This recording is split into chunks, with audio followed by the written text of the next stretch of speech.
C'est ça que tu n'as pas encore. D'accord?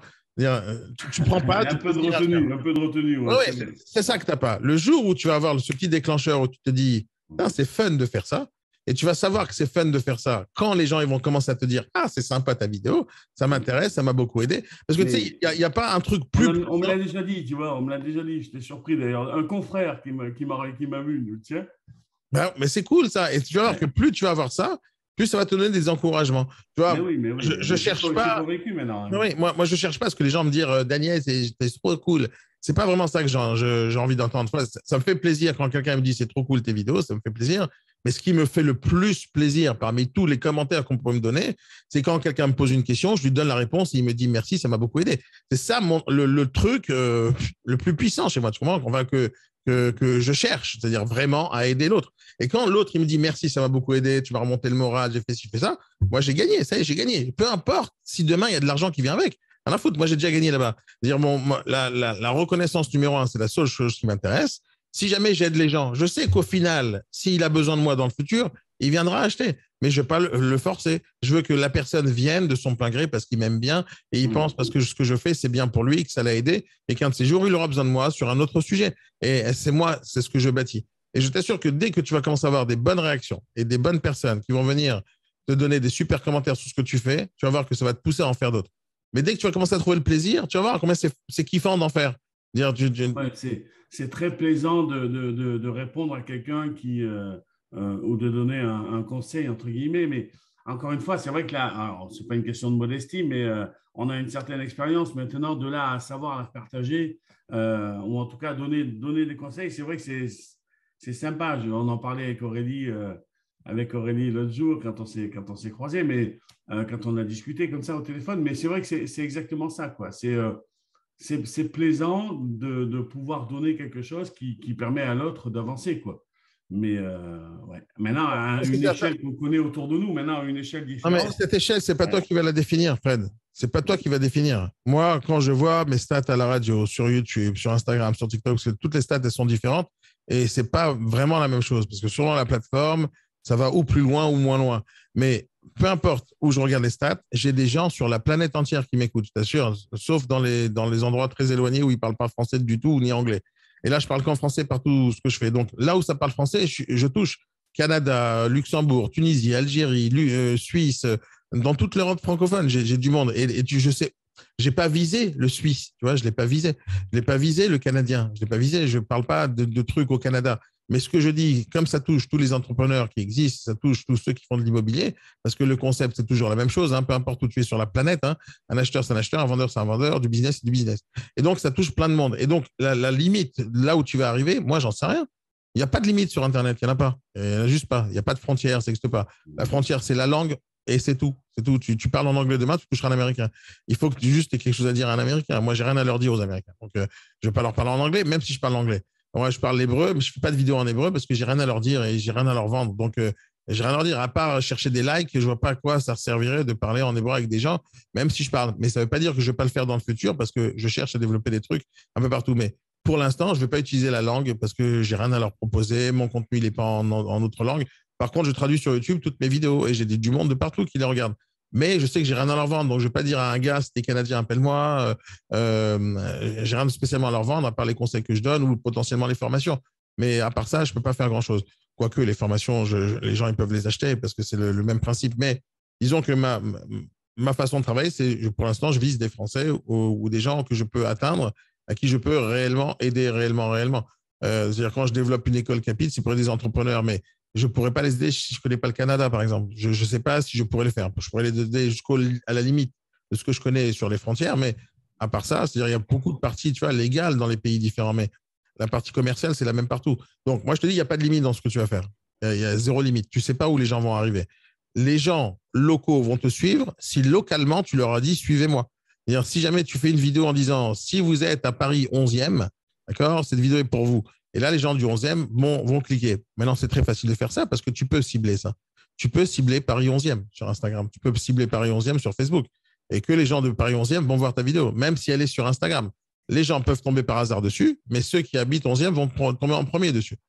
Surtout quand tu fais la publicité ciblée. Maintenant, quand tu vas te balader, comme je vous l'ai dit hier à Pierre et à tout le monde sur le terrain, Quand tu vas sur le terrain et que tu rencontres les gens dans le café, dans un bar, dans un restaurant, peu importe où, tu prends leur téléphone. Tu leur dis, hey, vous ne me suivez pas sur Instagram? Comment c'est possible? Attendez, je vais vous montrer comment on fait. Et là, ils te suivent. Ou tu les fais te suivre tout de suite. Et plus tu vas rencontrer des gens, plus tu leur dis au téléphone, les acheteurs, suivez-moi sur Instagram parce que j'ai plein de vidéos à vous donner par rapport à ce bien. Et ils vont te suivre. Et tu leur dis, vous ne savez pas où c'est? Alors, c'est quoi votre pseudo? Moi, je vais vous chercher, je vous aussi. Et ils te suivront en retour. C'est comme ça que tu vas développer une population locale qui te suit. En les incitant à le faire. Dans ta signature de mail, tu dois leur dire, suivez-moi sur Instagram ou regardez la vidéo. Quand tu dis, suivez-moi sur Instagram, les gens, ils n'y vont pas. C'est-à-dire, sur toutes les analyses de statistiques que j'ai pu faire sur mes liens, quand tu écris, suivez-moi sur Instagram, les gens ne cliquent pas. D'accord? Ou s'ils cliquent, c'est le hasard. Par contre, si tu leur dis, si vous voulez avoir la réponse à telle question, donc comment faire ci, comment faire ça, ils cliquent. Tu comprends? Ils vont cliquer uniquement s'il y a quelque chose d'intéressant pour eux. Ils ne vont pas cliquer juste pour s'abonner, pour te faire plaisir. Donc, pour que les gens s'abonnent, il faut que tu leur donnes une raison. La raison, c'est la vidéo, c'est le conseil, c'est la réponse à la question, c'est le rendez-vous. Il y a un live tel jour, telle heure, telle date, etc. C'est ça que vous devez faire tout le temps, donner des rendez-vous aux gens ou leur donner une raison de te suivre. La raison de te suivre, c'est la réponse à leur question.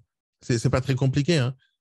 Tout le monde a des problèmes. Si jamais tu trouves la personne qui résout tous tes problèmes, c'est ton pote. Hein.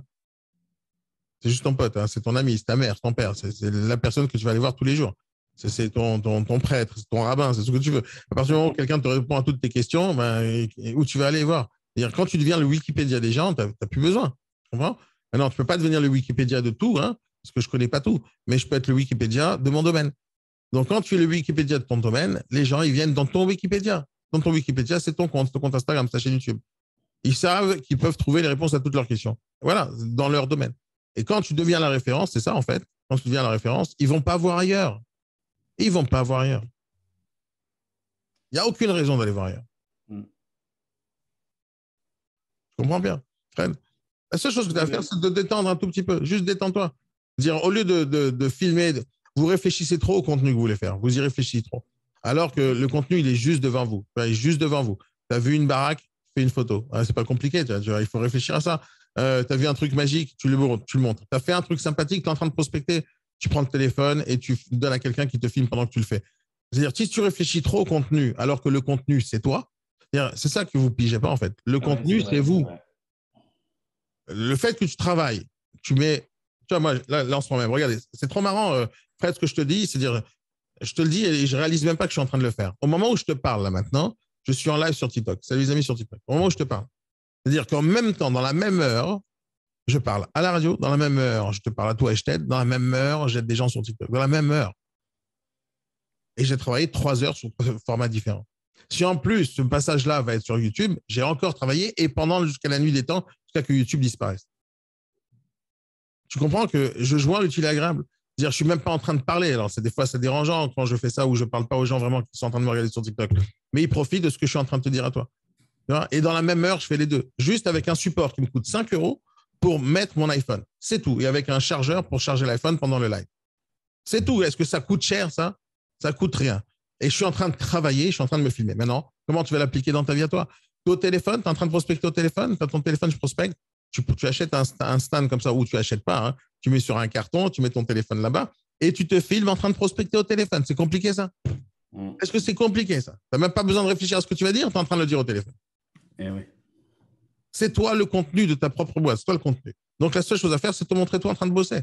C'est tout. Déjà, ça, c'est la base. Mais en plus, quand tu vas avoir l'habitude que la caméra te filme, tu vas l'oublier, la caméra. C'est-à-dire, moi, je te parle, j'ai oublié que la caméra était là sur TikTok. Elle est juste là, tu vois, juste là. Et je l'ai oublié, totalement oublié. Et donc, je sais que je suis naturel face à la caméra, vu que je m'en fous. J'ai 3 caméras, en fait. J'ai une caméra ici, une caméra là, et l'iPhone ici. Et je suis naturel partout parce que je m'en tape de la caméra. Le jour où tu vas arriver à t'en taper, à l'oublier la caméra, le réflexe du bouton rouge avec le pouce, il va être facile. Aujourd'hui, tu y penses trop, parce que tu penses encore trop à ce que les gens vont dire de ta vidéo. Mais tu t'en fous, en fait. Je parle aussi mal ou aussi bien que je parle naturellement avec toi en face à face. Je parle de la même manière, à part que je n'ai pas le micro. Non, c'est vrai. On intellectualise peut-être un peu trop le truc, alors qu'il faut que ce soit naturel, quoi. Et tu m'as vu en formation avec toi en face à face. Mais oui. Est-ce que je suis différent? Non. Non. À part le fait que tu me vois physiquement, je ne suis pas différent. Je suis pas différent, je parle pareil. C'est-à-dire, je bégaye pareil. Regarde toutes mes vidéos, il n'y a aucune retouche, aucun montage dans ma vidéo. J'en suis pas fier. On n'a pas l'odeur. Si, on n'a pas l'odeur. On n'a pas l'odeur. J'en suis pas fier de ne pas faire des belles vidéos. Je suis pas fier de pas faire des belles vidéos. parce que j'aurais bien voulu que quelqu'un me dise, oh, tes vidéos, elles sont magnifiques. Mais en fait, j'en ai rien à foutre si quelqu'un me dit que mes vidéos sont magnifiques. Tu Ce qui pousses à m'intéresse, l'extrême c'est ça, c'est bien. ouais, d'abord, ça ne m'oblige pas à embaucher du personnel pour faire des vidéos magnifiques. Alors, il y a des gens qui se prennent la tête sur la vidéo magnifique parce qu'ils n'ont pas beaucoup de choses intéressantes à dire. Et moi, je m'intéresse. C'est pas que je voudrais pas faire des belles vidéos, mais comme j'en fais des dizaines par jour, des centaines et des milliers par an, j'ai pas le temps de tout monter à la perfection. J'ai pas le temps. Donc, dans certaines vidéos, je me prends la tête. Dans d'autres, je vais pas me prendre la tête. La majorité du temps, je me prends pas la tête. Bouton rouge, vidéo. Si je bégaye, je rate, c'est pas grave, je balance parce que je suis comme ça. Et je préfère que les gens me disent, ah, t'as pas changé. Ah, t'as la même tête que je t'ai vu en vidéo. Et c'est d'ailleurs pour ça que les gens me reconnaissent, parce que je suis pareil. Juste pareil. Je fais pas d'effets spéciaux, il n'y a pas de trucs. Je suis naturel. J'essaie d'être, je vais pas dire authentique, mais j'essaie d'être naturel. Tu comprends? Parce qu'on ne dit pas exactement tout sur ta vie, sur tout ce qui se passe dans ta vie. Tu montres ce que tu as envie d'afficher, mais je ne pense pas qu'il y ait une différence. Je pense qu'il n'y en a aucune entre moi en vidéo et moi en vrai. Je pense qu'il y en a aucune. Je ne me vois pas jouer un jeu, un rôle quand Ah ouais, un rôle même. je ne me vois pas le faire. C'est-à-dire, si je le fais, c'est inconscient, mais je ne me vois pas le faire. Je pense que je suis vraiment pareil. Mais à 99,99%. Peut-être qu'il y a un truc en plus que je fais en vidéo que je ne m'en rends pas compte, mais je pense pas. Mais je pense que l'œil nu ne peut pas le voir. Alors, s'il est nu, l'œil, peut-être que... Ça t'a fait combien en fait Moi, j'ai fait, mais je l'ai fait en vidéo, tu vois Non, même ça t'a fait combien au niveau de ton anniversaire? Ça t'a ce que je fait t'ai dit, quel même en âge? vidéo, je l'ai dit. Et quand je dis j'ai Ah, 48 ans, franchement, ça fait mal. Je l'ai dit. Tu vois, moi, par exemple, sur les réseaux sociaux, j'ai décidé d'être transparent, tu vois, de dire tout. Les choses bien, les choses mauvaises, celles qui me fâchent, celles qui ne me fâchent pas, et je m'en fous. Parce que j'ai envie de montrer la réalité de la vraie vie et pas les faux trucs. Ouais, 48 ans, ça fait chier, ouais. ah non, non. Ça dépend comment tu regardes les choses. Si tu Ouais, regardes exactement. ce qui s'est passé dans ma vie, moi, j'ai dit, je suis fier. Si je regarde où j'en suis aujourd'hui sans regarder où j'ai envie d'aller demain, je suis pas fier. Si je regarde où j'ai envie d'aller et ce que j'ai parcouru pour y arriver, je suis ultra fier parce que mon futur, je pense qu'il est bien. Mais ça dépend comment tu regardes. Si tu regardes à l'instant T, je suis un peu déçu. Je pensais arriver plus vite là où j'ai envie d'arriver.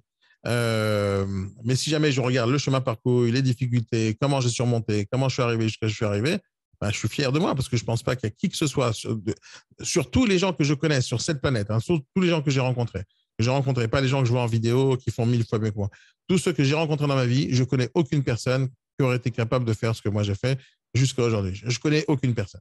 Je connais d'autres personnes que je ne connais pas en vrai, que je n'ai pas rencontrées, qui sont capables, mais dans ma vie de tous les jours, je ne connais pas. Et ça, seulement ça me rend fier, tu comprends? Me rend fier. J'ai personne. Tu as suivi un chemin. Hein? Tu as suivi un chemin aujourd'hui. Qu'est-ce qu'il est? Maintenant, c'est pas forcément le chemin Non, mais et il n'y a pas tes un objectifs. chemin.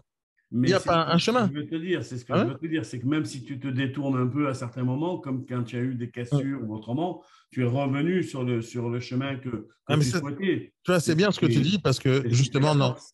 justement, non, j'ai jamais oublié mes objectifs. Jamais. C'est Enfin, ça qui est bien. C'est ça, ça c'est qui que est bien. ouais, un peu chaque fois que je me casse la gueule, parce que ça m'est arrivé plusieurs fois dans tous les niveaux, Mhm. toujours quand je me relève pas sans aucun objectif. Et je me relève en me disant, attends, j'ai pas fini le truc. La partie, elle Mhm. n'est pas finie. Voilà. Quand Mais tu as 20 ans, tu as l'impression que quand tu n'arrives pas à faire ce que tu veux, tu dis, oh, ma vie, elle est foutue, j'y arriverai jamais. Mais tu n'as que 20 ans, tu as encore au moins minimum 80 ans à vivre. Quand tu as 40 ans, tu as fait quelque chose, tu dis, oh putain, j'ai pas réussi. Mais tu as déjà fait pas mal de choses, 40 ans. Mais il te ouais. reste encore minimum 60 ans à vivre. C'est-à-dire, quand j'ai 48 ans, maintenant, ça me fait chier parce que j'aurais bien voulu avoir 20 ans en termes physiques. C'est-à-dire, moi, ce qui me manque, c'est cette vitalité que j'avais entre quand j'étais jeune, jusqu'à l'âge de 35 ans. J'étais en forme et comme jamais. J'étais un dieu, tu vois, peu importe où j'étais physiquement. Mais après, hop, c'est ça que je regrette, moi, c'est l'âge physique. Mais l'âge mental, tu sais, j'ai vu une vidéo hier qui m'a vraiment impressionné en termes de citation. C'est quoi la différence entre un homme intelligent et un homme sage? Un homme intelligent, c'est quelqu'un qui va être capable de résoudre tous les problèmes. Un homme sage, c'est quelqu'un qui va réussir à les éviter. Et aujourd'hui, je pense que l'âge où je suis là, je suis plus intelligent, je suis sage. C'est-à-dire, j'étais intelligent jusqu'à maintenant, et aujourd'hui, je pense être sage, c'est-à-dire être capable d'éviter les conneries. Parce que c'est l'expérience qui m'a fait ça. C'est-à-dire, une fois que tu es Ouais, tombé c'est ça. 25 000 fois dans les trous, tu sais comment ne pas y tomber. Et c'est pour ça, aujourd'hui, je fais ce que je fais, que ce soit l'école ou que ce soit les trucs. C'est parce que je pense être sage aujourd'hui. Être sage, ça veut dire que j'ai vu assez de problèmes et je suis capable de les extrapoler et de comprendre où ils sont où les dangers. Tu, Mais tu résumes, tu résumes un peu ce que beaucoup de jeunes qui démarrent et qui se posent encore beaucoup de questions sur notre métier, mais sur quoi que ce soit d'ailleurs, hein. C'est se lancer. Et se lancer à un moment, c'est avoir peur. Et c'est normal quelque part d'avoir peur de se planter ou que ce métier ne soit pas fait pour nous autrement. Mais le fait d'être entouré comme ils sont, je parle pour tous ceux qui démarrent, ce qui est bien, c'est qu'on saura très vite leur dire. Et aujourd'hui, il faut entendre de ceux qui ont déjà subi ce genre de problème-là qu'à un moment, ben, écoute, il vaut mieux que tu arrêtes, il vaut mieux que tu arrêtes. Ou les inciter encore, mais pas leur laisser aller jusqu'à ce qu'ils aient plus de pognon, jusqu'à ce que ça soit une catastrophe. Mais c'est ça, faire bénéficier nos proches ou nos collègues qui démarrent de notre expérience, quoi. oui, mais est-ce que tu peux réussir sans perdre? Moi, j'y crois pas. Je ne crois pas que c'est possible de ne pas se casser la gueule à un moment donné. Et peu Oui, mais je importe. suis d'accord. Donc, c'est pour ça que dans ce que tu as dit tout à l'heure, entre avoir l'intelligence et la sagesse, on peut avoir l'intelligence au début et la sagesse s'acquiert qu'après, C'est ça, ça. justement, s'être cassé la figure. C'est ça, mais se casser la figure, c'est pas se casser la figure parce que tu as fait des erreurs. Tu peux te casser la figure pour plein de raisons. C'est-à-dire, tu peux te casser la figure parce que tu fais des erreurs. Moi, c'est ce que j'essaye de faire éviter à tout le monde, de faire des erreurs, d'accord? Mais ça ne veut pas dire que tu peux pas te casser la gueule. C'est-à-dire, si tu es mauvais, si tu bosses pas, si tu apprends pas, si tu travailles pas dur, c'est aucun rapport avec le fait que tu te le relèves ou pas. Hein. Tu t'es pas relevé parce que tu as fait des conneries. Les erreurs, si tu en fais trop, tu te casses trop la gueule. Si tu casses trop la gueule, tu perds espoir, etc. Donc, l'idée, c'est d'éviter les grosses erreurs. Tu vois. Mais après, quand tu inventes un truc, par exemple, si jamais tu rentres dans un domaine qui est très connu, normalement, si tu me suis, tu suis mes conseils, si tu vas dans un domaine qui est très connu, jamais tu te trompes avec moi. C'est pas possible parce que les domaines très connus, ils sont connus. Donc, c'est facile de copier et de faire pareil. Là où c'est difficile et c'est là où on se casse la gueule et c'est là où c'est le plus intéressant et excitant, c'est quand tu inventes quelque chose. Donc, tu lances quelque chose qui n'existe pas. Donc, c'est pas parce que je vais t'éviter les erreurs de base que tu peux réussir quoi qu'il arrive. Non, parce que si ton produit n'est pas adapté au marché, on appelle ça product market fit, c'est-à-dire si ton produit n'est pas adapté au marché, ben, il ne marche pas. Et tu vas ramer toute ta vie. Tu vas vendre de temps en temps, mais tu vas ramer toute ta vie. Et donc, même si je t'évite toutes tes erreurs, quand tu es dans l'innovation, tu risques. Quand tu es dans l'innovation, tu risques parce que le marché ne te connaît pas. Et c'est ça le plus excitant. Maintenant, si tu me dis demain, je vais ouvrir une agence immobilière, je t'ouvre comme ça et je te fais travailler tout de suite. Parce que c'est comment ça fonctionne. Tu me dis, je veux un restaurant de sushi, je veux une brasserie, je veux ouvrir un cabinet de comptable, je veux ouvrir un cabinet d'avocat, je veux faire ci, je veux être graphiste, je veux être freelance, je veux être menuisier. Tous ces trucs-là, c'est des modèles, des business models qui sont connus par moi et par plein de gens. Et donc, c'est très facile pour moi de t'aider à le reproduire sans que toi, tu fasses aucune erreur. Mais c'est pas parce que je t'évite de faire toutes les erreurs possibles et imaginables que c'est ça qui va te pousser le matin à te lever à 6h30. Donc, tu peux te casser la gueule parce que tu te lèves pas à 6h30, pas parce que tu connais pas le métier. Moi, je t'ai évité les erreurs, je t'ai même dit, il faut que tu te lèves à 6h30. Si tu te lèves pas à 6h30, qu'est-ce qui se passe? Ah, mais C'est pas moi, je suis pas responsable de ça. Il y a un moment donné où tu enseignes quelque chose, il y a un moment donné où tu alertes sur quelque chose, et à un moment donné, l'autre doit prendre sa responsabilité de se lever le matin, travailler dur, répondre bien au téléphone. Si je te dis, réponds, IBS Formation, bonjour, tu dis pas, salut, c'est qui? Je t'ai appris à le faire, maintenant fais le bien. Tu fais le bien. Je t'apprends à prospecter au terrain, tu vois, Pierre, de ce matin, et il me raconte sa façon de faire 2 jours auparavant, enfin le jour même. Je lui dis, ça, c'est nul, on fait pas ça. Je t'explique comment on fait. Je lui montre comment on fait le lendemain. Et ce matin, il me dit, c'est génial, ça marche. Ben, c'est ça qui me fait kiffer. C'est que lui, quand il lance, il va sur le terrain. Tout le monde le dit, va sur le terrain, fais si. Et ça marche pas, il se pose pas de questions. Moi, j'entends ça, lui, c'est pas bien. C'est pas comme ça qu'on fait. Maintenant, comment je sais que c'est comme ça que ça marche? C'est ça la question que vous devez vous poser. Comment je peux savoir que ce que je lui dis que ça va marcher, ça va marcher? tu l'as déjà expérimenté. C'est tout. C'est aussi simple que ça. Je l'ai fait 1000 fois. On l'a fait. C'est tout. Je l'ai fait 1000 fois, ça marchera. Si je l'ai fait 1000 fois et ça marche pas, je vais pas te dire fais-le. Il faut être con quand même. C'est-à-dire, faut être totalement débile pour répéter des choses qui fonctionnent pas. Moi, je déteste les formateurs qui sont dans la théorie uniquement, c'est-à-dire que tu les vois pas faire ce qu'ils font. Moi, quand je forme les gens sur Instagram, quand je forme les gens sur TikTok, sur YouTube, etc., je le fais et je sais ce qui marche, je sais ce qui marche pas. C'est-à-dire, mon expérience de raté, elle est plus importante que mes expériences de réussite. Je peux t'apprendre 1 million de trucs parce que j'ai raté. Et là, tu sauras toutes les solutions qui ne marchent pas. Et donc, tu ne dois pas les faire. Si tu ne fais pas les choses qui ne marchent pas, il te reste quelques options qui pourraient marcher. Tu n'as plus qu'à les choisir. À partir du moment où tu as eu et tu as vu et tu as entendu, tu as eu l'explication sur tout ce qui ne marche pas et pourquoi ça ne marche pas, tu n'as pas besoin de réessayer en disant peut-être je vais faire la même chose. Non, il n'y a aucune raison. C'est-à-dire, si ça a raté, c'est qu'il y a des raisons. Maintenant, les raisons, elles ne doivent jamais être personnelles. Par exemple, la raison que je vais te dire ne fais pas ça, C'est pas une raison parce que si c'est moi qui le fais, ça marchera pas. Si c'est toi qui le fais, ça marchera. Il faut que ça soit la même chose pour tout le monde. C'est-à-dire, quand tu fais du marketing, c'est pas mon visage qui est en jeu. C'est le contenu qui est en jeu. C'est la façon de l'écrire qui est en jeu. C'est l'image que tu vas mettre. Moi, je fais des tonnes d'actions marketing où il n'y a pas ma tête du tout. C'est-à-dire, on ne sait même pas que c'est moi qui est derrière. J'ai une vingtaine de pages Facebook dont vous ne savez même pas l'existence. J'ai une dizaine de sites Internet qui se baladent sur le net où vous ne connaissez même pas l'existence, qu'il n'y a jamais marqué Daniel Adjar là-bas. Et ils se baladent là-bas pour chercher du lead dans tous les sens. C'est des choses qu'on développe avec le temps. Mais l'idée, c'est qu'il y a plein de choses que je fais qui ne marchent pas. Il y a plein de choses que je fais qui marchent. Pourquoi je sais ce qui ne marche pas? Parce que je l'ai fait. Pourquoi je sais ce qui marche? Parce que je le fais et ça marche. Après, bien sûr, dans chaque domaine, il faut l'adapter. D'ailleurs, si je te dis de dire telle phrase, je ne t'ai pas dit de comment la dire. Je t'ai dit la phrase qu'il faut dire. Après, le ton, la tonalité, le sujet, les arguments. Quand je te dis bonjour, monsieur X, le X, c'est le nom de la personne. Donc, tu dois l'adapter. Tu ne vas pas dire bonjour, monsieur X au téléphone. Donc, tu dois adapter tout ce qu'on te dit de faire. Je te dis de faire une vidéo, tu vas dire je fais une vidéo comme Daniel, alors je vais m'asseoir sur un canapé et je vais parler. Non, si tu es dans la restauration, tu fais ta vidéo dans le restaurant, tu ne fais pas la vidéo sur un canapé, ni sur un siège, truc. Moi, c'est mon truc. Il y a beaucoup de gens qui sont surpris quand tu fais des vidéos et qui te regardent, mais qu'est-ce qu'il est en train de faire? Et en fait, je suis en train d'essayer de scruter un peu, mais je n'en vois pas tant que ça. Hein. J'en vois pas tant que ça qui font des vidéos et surtout pas des pros en plus. Quoi, non, il n'y en a pas beaucoup. Il y a beaucoup de jeunes qui font des vidéos. Les adultes, les gens intelligents et intéressants et justement les sages, ils ont pas beaucoup de temps pour faire ça. Tu vois, même moi, hier, j'ai enregistré. Je te promets, par rapport à cette vidéo TikTok que je vous ai montrée là où quelqu'un nous traite d'abruti, de lecteur MP3, vous l'avez vu cette vidéo-là. D'accord? Au final, c'est une vidéo qui dure 46 minutes sur YouTube. D'accord? Le petit passage que j'ai vu sur TikTok, c'était un petit passage d'une seconde. Mais il y a 46 minutes d'insultes. Quand je m'en suis rendu compte, j'ai dit, il faut que je fasse quelque chose.